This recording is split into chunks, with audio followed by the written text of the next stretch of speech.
Daily അപ്ഡേറ്റ്സിനായി video like ചെയ്ത് channel subscribe ചെയ്യുക.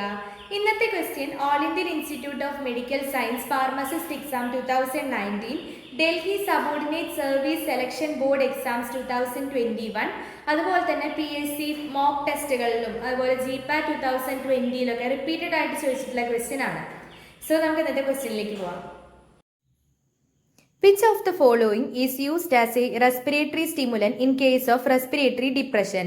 Theophylline, chlorpheniramine, dextromethorphan. The answer is theophylline. അപ്പോൾ തിയോഫൈലിൻ ആണ് നമ്മുടെ ആൻസർ. തിയോഫൈലിൻ എന്ന് പറഞ്ഞാൽ ഒരു മീഥൈൽ സാന്തിൻ ബ്രോങ്കോഡൈലേറ്റർ ആണ്. അത് റെസ്പിറേറ്ററി സെന്ററിനെ സ്റ്റിമുലേറ്റ് ചെയ്ത് ബ്രീത്തിങ് റേറ്റ് ഇൻക്രീസ് ചെയ്യുന്നുണ്ട്. സോ അതൊരു റെസ്പിറേറ്ററി സ്റ്റിമുലൻ്റ് ആണ്. അതുപോലെ റെസ്പിറേറ്ററി ഡിപ്രഷൻ, ആസ്മ, COPD പോലെയുള്ള ഡിസീസസിനെ ട്രീറ്റ് ചെയ്യാൻ വേണ്ടി നമ്മൾ തിയോഫൈലിൻ യൂസ് ചെയ്യുന്നുണ്ട്. ക്ലോർഫെനിറമിൻ ആണെങ്കിലോ അതൊരു ആൻറ്റി ഹിസ്റ്റമിനിക് ഡ്രഗ് ആണ്. Allergic symptoms like sneezing, runny nose, watery eyes ഇതിനൊക്കെ ട്രീറ്റ് ചെയ്യാൻ വേണ്ടിയിട്ടാണ് നമ്മൾ ക്ലോർഫെനിറമിൻ യൂസ് ചെയ്യുന്നത്. ഡെക്സ്ട്രോമെഥോർഫൻ ആണെങ്കിലോ അതൊരു കഫ് സപ്രസൻ്റ് ആണ്. നമുക്ക് കഫിന് റിലീഫിന് വേണ്ടിയിട്ടാണ് നമ്മൾ യൂസ് ചെയ്യുന്നത്. അതിനും എന്തില്ല, ഒരു റെസ്പിറേറ്ററി സ്റ്റിമുലൻ്റ് ആക്ടിവിറ്റി ഇല്ല. സോ നമ്മുടെ ആൻസർ എന്താ? തിയോഫൈലിൻ. അപ്പോൾ നമുക്ക് അടുത്തൊരു ക്വസ്റ്റ്യനായി അടുത്ത വീഡിയോയിൽ കാണാം.